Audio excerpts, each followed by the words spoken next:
11 साल हैं, इनमें इन्होंने कितनी चीज़ें नेहरू जी की गलती कहकर अपना पल्ला झाड़ दिया। ठीक है, कुछ चीज़ें उनकी जो जिम्मेदारियां हैं उनको निभानी चाहिए और अतीत के बारे में बात करना बंद करना चाहिए। आजकल जो हो रहा है उसके बारे में बात करें, जवाब दें कि ये SIR क्यों किया जा रहा है, जवाब दें कि ये जो वोट चोरी का पूरा मुद्दा है इसके बारे में बात करें, समझाएं जनता को। अगर ये सच नहीं है तो बताएं जनता को। राहुल जी पर बहुत हमले हो रहे हैं, कह रहे हैं कि वो हंगामा क्रिएट कर रहे हैं। राहुल जी किसी हमले से नहीं डरते, सह लेंगे सब कुछ और लड़ते रहेंगे, बिल्कुल पीछे नहीं हटेंगे। आज यहाँ पे कहा लोगों ने कि शपथ ले ले तो फिर जांच होगी। कैसा शपथ? उसका तो टाइम होता है ना, 30 दिन 45 दिन जो भी है, तो क्या कैसा शपथ? इससे बड़ा शपथ कौन सा है जो हम लेते हैं अंदर लोकसभा में? और ये तो अफिडेविट जो ये मांग रहे हैं ये तो बिल्कुल फिजूल की बात है।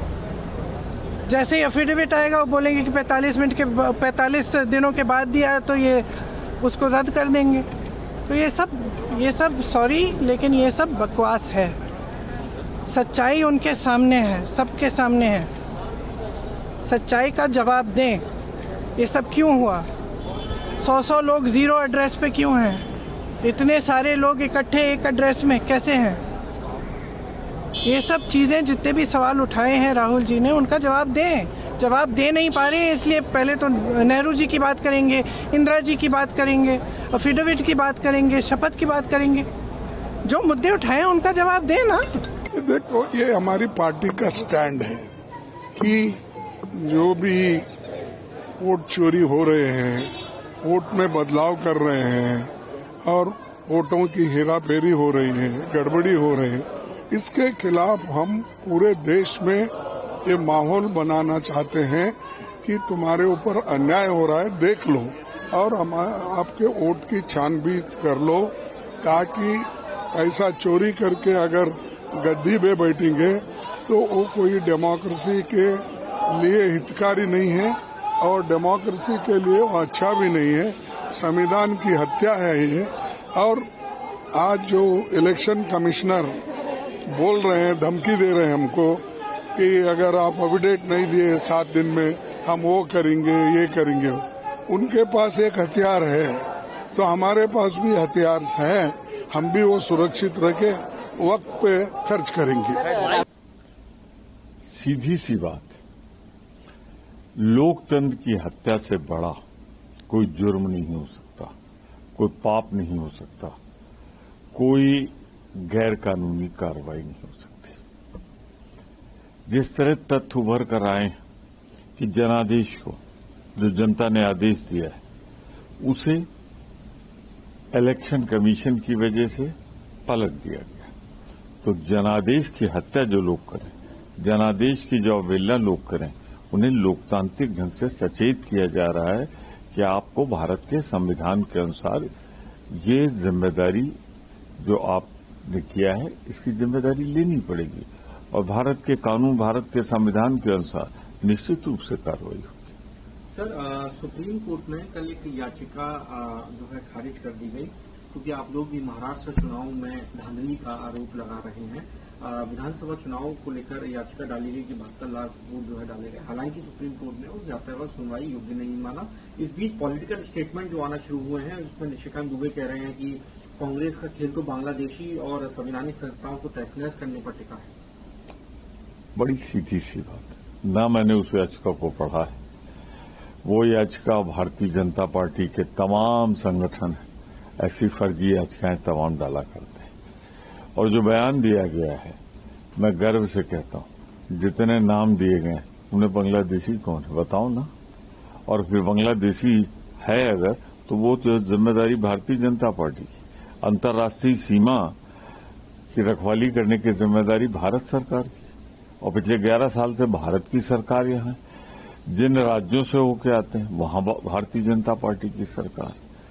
तो क्या भारतीय जनता पार्टी थोक एजेंसी, होलसेल सप्लायर है कि वो स्मगल करा रही है उनको? तो जिम्मेदारी तो उनकी है। सर, जिस तरह से चुनाव आयोग, विपक्ष पार्टियां लगातार कह रही हैं कि भैया धांधली हुई है, उधर से कहते हैं कि गलत है, आपको लगता है कि जो बीते चुनाव हुए हैं उनको डिसॉल्व कर देना चाहिए?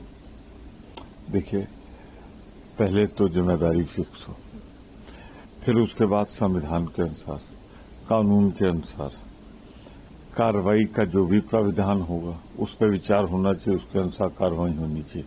अब भारतीय जनता पार्टी से नैतिकता की बात तो हो नहीं सकती कि उनसे हम आशा करें कि आपने इलेक्शन कमीशन की मदद से आपने जनादेश को बदला, इसलिए आप इस्तीफा देके फिर से मतदान कराइए। ये उम्मीद करना ऐसे ही जैसे आज दिन में ये कहना कि रात हो जाए, ये रात है। भारतीय जनता पार्टी को नैतिकता से मतलब नहीं, कानून से मतलब नहीं, जनादेश से मतलब नहीं, वो तो बस सत्ता की लालची है, उसे सत्ता चाहिए, चाहे उसके लिए जितना भी संविधान तोड़ना पड़े। 18,000 एफिडेविट समाजवादी पार्टी ने दिए थे, उन पे क्या किया आपने? क्यों तमाशा बना रहे हैं? आपने 18,000 एफिडेविट समाजवादी पार्टी ने दाखिल किए थे, उन पे क्या किया? करना कुछ नहीं है, अपने एजेंडे पर चलना है। आप एक संवैधानिक संस्था हो, संवैधानिक संस्था का रहते हुए आप एक विशेष एजेंडे को नहीं चला सकते। आप देश के अंदर रहने वाले लोगों को जाति और धर्म के अंदर कर करके उनके वोट नहीं काट सकते। क्योंकि 18,000 की बात कर लेते हैं, 18,000 एफिडेविट को लेकर अखिलेश यादव ने कहा है कि हमारे पास अगर और वक्त होता तो हम और एफिडेविट दे देते, मगर इस पे अब कौन इलेक्शन कमीशन पे विश्वास करेगा, क्योंकि जिस तरीके से एक्शन नहीं लिया गया। तो आप बताइए ना, ये झूठ बोला जा रहा है, एक झूठा नैरेटिव बनाने का प्रयास हो रहा है। अब उन्हें 18,000 एफिडेविट का जवाब दे दीजिए, आप क्या किया आपने? आपके पास जवाब ही नहीं है, क्योंकि आपकी नीयत साफ नहीं है। नीयत में खोटा, इसलिए सब तमाशा है। कल बहुत बड़ी प्रेस कॉन्फ्रेंस हुई जहाँ पे इंडिया ब्लॉक के लोगों ने प्रेस कॉन्फ्रेंस करी, कहा कि जो सीईसी हैं वो एक भाजपा के स्पोक्स पर्सन की तरह बात करने लगे हैं। आपने भी उनके काफी स्टेटमेंट सुने, उन्होंने प्रेस कॉन्फ्रेंस जो सीईसी ने करी, आपको भी ये लगता है? अरे मुझे लगता है देश को लग रहा है। सीईसी की प्रेस कॉन्फ्रेंस थी, क्या तमाशा था?